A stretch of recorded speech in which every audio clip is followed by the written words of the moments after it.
जब हम हाइपोथेसिस बनाते हैं तो there are two types of hypothesis, एक simple hypothesis and composite hypothesis. A simple hypothesis is one in which all parameters of the distribution are specified. For example, if the height of a college students are normally distributed with variance 4 and hypothesize that its mean mu is 62 inches और हमारा hypothesis बनता है mu equal to 62. अब इस distribution के दो parameters हैं mean and variance और दोनों स्पेसिफाइड है. मीन जो है वो 62 इंचेस है और वेरिएंस क्या है हमारे पास 4. स्पेसिफाइड मीन्स के एक स्पेसिफिक वैल्यू गिवन है. हम ये नहीं कह रहे कि सिग्मा स्क्वायर जो है वो लेस देन 4 है या ग्रेटर देन 4 है, या ये नहीं कहा जा रहा कि मीन जो है वो ग्रेटर देन 62 है या लेस देन 62 है. जब किसी डिस्ट्रीब्यूशन में पैरामीटर्स की वैल्यू स्पेसिफाइड होती हैं तो हमारा जो हाइपोथेसिस बनता है उसको हम कहते हैं सिंपल हाइपोथेसिस. जैसे कि इस हाइपोथेसिस में भी म्यू इक्वल टू 62 है.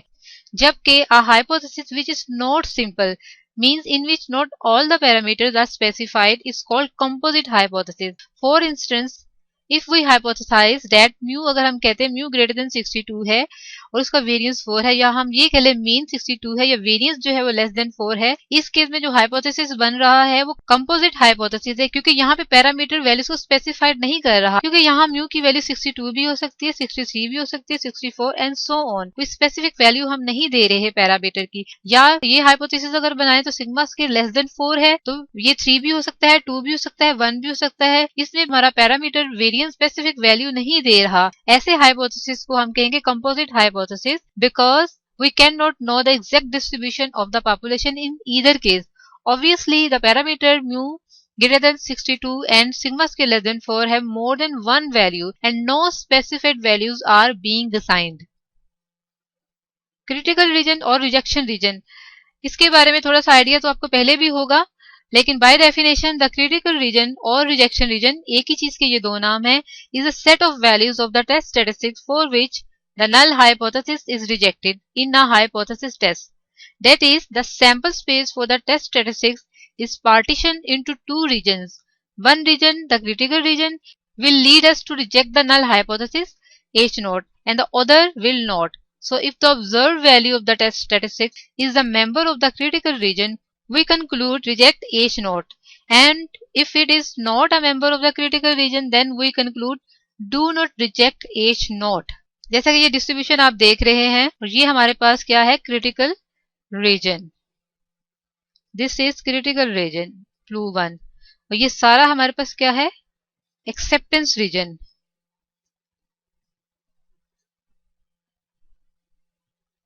अगर हमारी कैलकुलेटेड वैल्यू क्रिटिकल रीजन में फॉल कर जाए तो हम रिजेक्ट कर देते हैं एच नोट को. इसी तरीके से क्रिटिकल रीजन राइट साइड पे भी बन सकता है या टू साइडेड भी क्रिटिकल रीजन होता है. और वो वैल्यू जो एक्सेप्टेंस रीजन और क्रिटिकल रीजन को सेपरेट करती है उसको हम क्या कहते हैं क्रिटिकल वैल्यू. नॉर्मल डिस्ट्रीब्यूशन में हम यहाँ पे लेते हैं जी स्कोर्स, जी अल्फा, या अगर टू साइडेड है दोनों टेल्स पे क्रिटिकल रीजन है तो अल्फा बाय 2, अल्फा को 2 से डिवाइड कर दिया जाता है. Level of significance that is alpha and the rejection region. अब जो क्रिटिकल रीजन है वो H1 पे डिपेंड कर रहा होता है.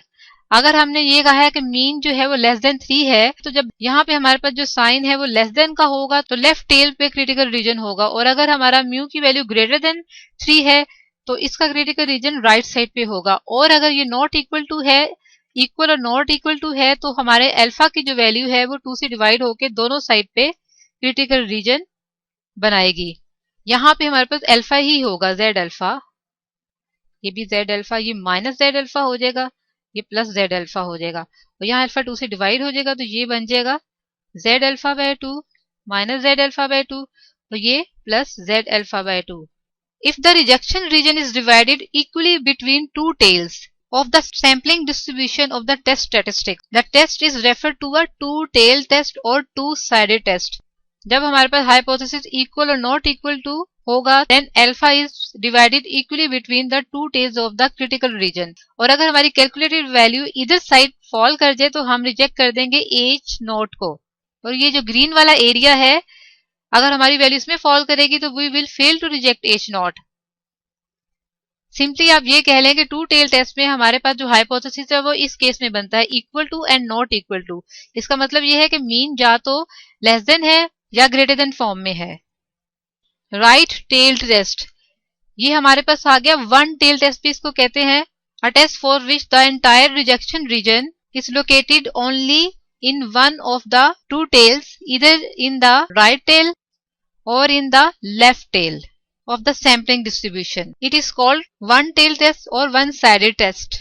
अब ये देखें इधर जो साइन है वो ग्रेटर फॉर्म में होगा, क्रिटिकल रीजन बनेगा राइट साइड पे, ये हमारा क्रिटिकल रीजन है।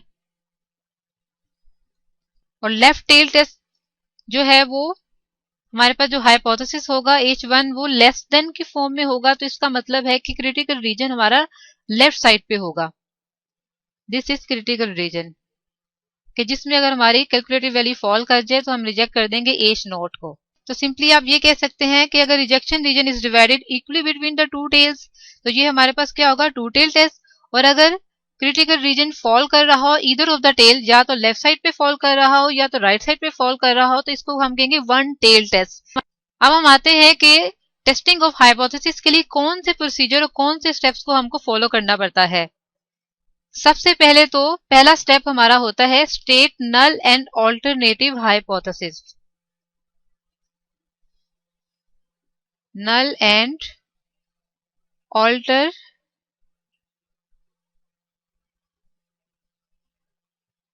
हाइपोथेसिस। सबसे पहले हम हाइपोथेसिस स्टेट करते हैं, फिर दूसरे स्टेप में हम लेवल ऑफ सिग्निफिकेंस जो है वो सेट करते हैं।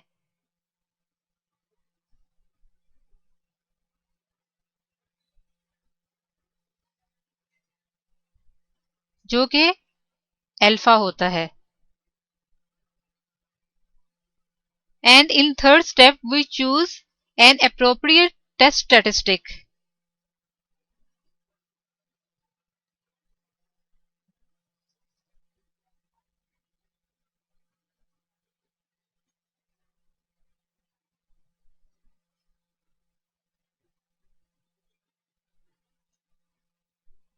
टेस्ट स्टैटिस्टिक्स चूज किया जाता है अंडर अप्रोप्रिएट डिस्ट्रीब्यूशन। फोर्थ में हम कैलकुलेशंस करते हैं।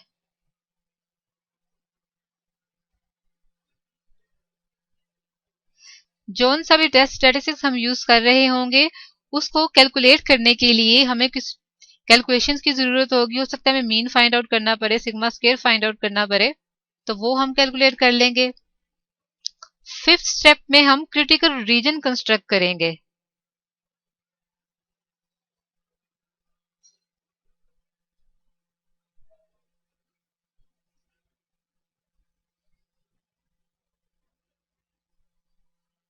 And location of the critical reason depends upon the form of H1। H1 पे डिपेंड कर रहा होगा। अगर तो H1 हमारे पास नॉट इक्वल टू की फॉर्म में है तो हमारा क्रिटिकल रीजन जो है वो दोनों साइड पे फॉल कर रहा होगा, अल्फा को 2 से डिवाइड कर दिया जाएगा। और अगर हमारा क्रिटिकल रीजन जो है लेस देन या ग्रेटर देन की फॉर्म पे होगा तो हमारा क्रिटिकल रीजन जो है वो एक साइड पे फॉल करेगा। लेस देन होगा तो इस साइड पे करेगा, ग्रेटर देन होगा H1 की वैल्यू जो है वो ग्रेटर देन होगी तो राइट साइड पे फॉल करेगा। ये हमारे पास क्रिटिकल रीजन आ जाएगा। और फाइनल स्टेप में कंक्लूजन ड्रा करेंगे।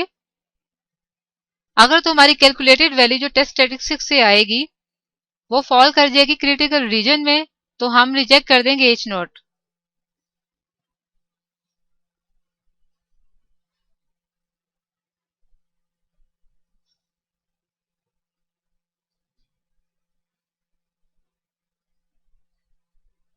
क्रिटिकल रीजन में फॉल करेगी तो then we will reject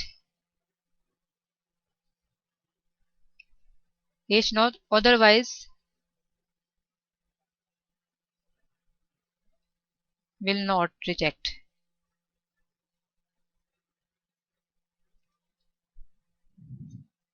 Now we will deal with the following types of hypothesis tests which are based on Z distribution. Normal distribution is also called a Z distribution. In case 1, we will test whether the mean of a normal population is equal to a specified value, that is mu naught, when the population standard deviation sigma is known. In case 2, we will test whether the mean of a normal population is equal to a specified value when the population standard deviation is unknown and sample size is large. Case 3 में हम mean को ही test करेंगे for a non-normal population with a large sample size. In case 4, we will test whether the difference between means of two normal distributions, that is mu1 minus mu2, is equal to a specified value when sigma 1 and sigma 2 are known. In case 5, we will test the difference of two means, but in case of when sigma 1 and sigma 2 are unknown. In case 6, we will test difference of means when we have non-normal distribution when the sample sizes are large. In case 7, we will test whether the population proportion is equal to a specified value when the sample size is large, and we will test whether the difference of a population proportion is equal to a specified value when the sample size is large. पहले हम case 1 को discuss करते हैं, that is testing hypothesis about mean of a normal population when sigma is known. इसके लिए कौन कौन से स्टेप्स को फॉलो करना पड़ेगा? In step 1, state null and alternative hypothesis. अच्छा जी, 3 तरह के हाइपोथेसिस बन सकते हैं. अगर एच नोट में हम कहते हैं कि mean equal to some specified value that is mu nought, तो इसके वर्सेस ऑल्टरनेटिव हाइपोथेसिस हमारे पास क्या होगा? mu not equal to a specified value. Another possible hypothesis कैसे स्टेट किया जा सकता है? अगर null hypothesis less than and equal to mu nought है तो इसके वर्सेस ऑल्टरनेटिव हाइपोथेसिस क्या होगा? इसका उलट, less than and equal to का उलट होगा ग्रेटर देन म्यू नॉट. ये बात याद रखें कि इक्वलिटी साइन जो है वो हमेशा एच नोट में आएगा, ऑल्टरनेटिव हाइपोथेसिस में इक्वलिटी साइन नहीं आएगा. इसी तरीके से third possible way of stating hypothesis is, अगर ये greater than and equal to mu nought है तो इसके वर्सेस ऑल्टरनेटिव हाइपोथेसिस क्या होगा? दूसरे स्टेप में we will choose level of significance. Third step में टेस्ट स्टैटिस्टिक.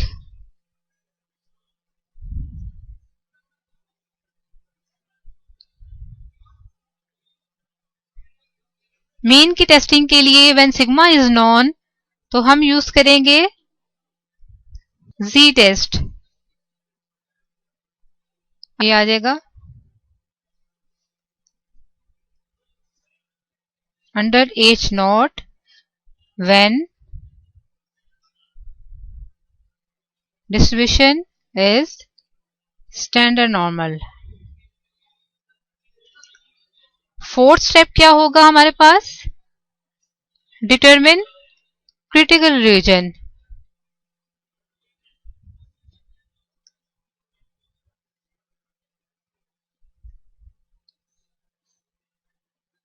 क्रिटिकल रीजन जो है वो डिपेंड करेगा ऑल्टरनेटिव हाइपोथेसिस पे. अगर हम पहला केस लें जिसमें alternative is mu equal to mu nought है तो इसके कॉरस्पॉन्डिंग क्रिटिकल रीजन हमारे पास बनेगा z absolute z alpha by 2. इसमें अल्फा को 2 से डिवाइड कर देंगे, या इसको आप इस तरीके से भी लिख सकते हैं कि z greater than z alpha by 2 and n less than minus z alpha by 2. B case में जिसमें ऑल्टरनेटिव हमारे पास था mu greater than mu naught, इस केस में क्रिटिकल रीजन हमारे पास क्या होगा? z greater than z alpha. यहां वन टेल क्रिटिकल रीजन हमारे पास होगा.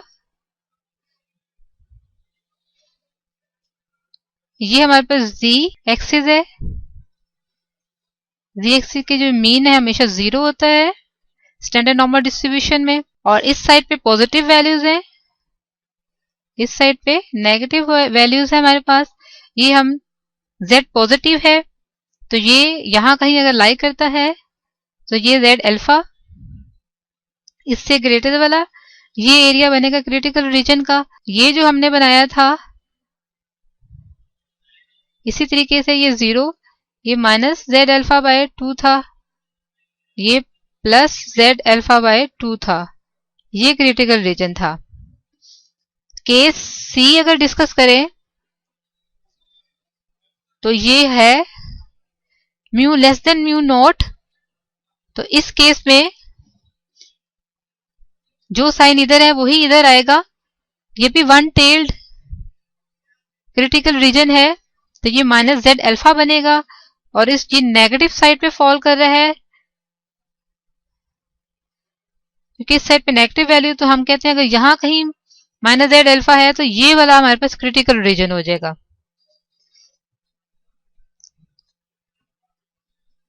ये सब क्रिटिकल रीजन।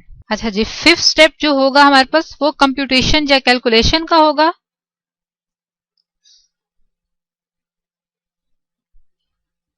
मीन्स जेड की वैल्यू कैलकुलेट की जाएगी, अगर एक्स बार नहीं है तो वो कैलकुलेट किया जाएगा। सिग्मा तो इसमें गिवन है, ये सब कुछ जेड में डाल के कुछ कोई ना कोई इसकी स्पेसिफिक वैल्यू आ जाएगी। सपोज सी आ गया।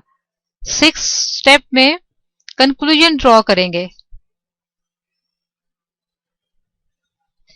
अगर तो ये कैलकुलेटेड वैल्यू जो है वो फॉल कर जाती है क्रिटिकल रीजन में, तो we will reject H naught, otherwise we will not reject the H naught. If calculated value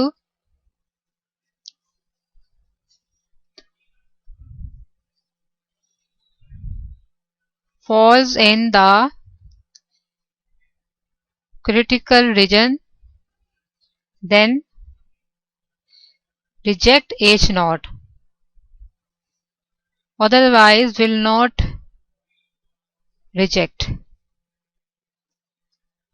So we have to follow these steps for testing the hypothesis about mean when sigma is known.